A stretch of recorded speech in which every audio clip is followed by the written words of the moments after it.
ആ തീറ്റ പോയില്ല. കുടിക്ക് കുടിക്ക്.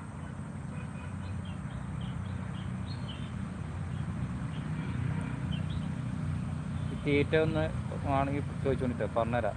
ഒന്ന് പരീക്ഷ നല്ല റിസൾട്ടാണ്. നമുക്ക് ഇവിടെ മീൻ കുറവായതുകൊണ്ട് കേട്ടോ. എന്നാൽ തന്നെ നല്ല കൊണ്ടുപോണ്ട്. ഉക്ക് പാവാത്തെന്ത് വെച്ചാൽ എൻ്റെ ഉക്ക് വലുതാണ്. ഉക്ക് കുറച്ച് വലുതായി പോയി.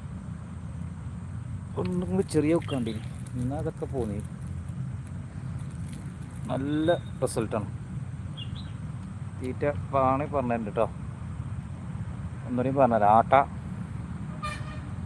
പിന്നെ മഞ്ഞൾപ്പൊടി, പഞ്ചസാര, കുട്ടികൾക്ക് കൊടുക്കുന്ന രാഗി, അതൊക്കെ ഇപ്പോൾ അവിടെ 4 മിക്സാക്കുക. കൊണ്ട് പോയിക്കോളി. നോക്കിക്കൊണ്ട് മീൻ പിടിച്ചോളി. നല്ല റിസൾട്ടാണ്.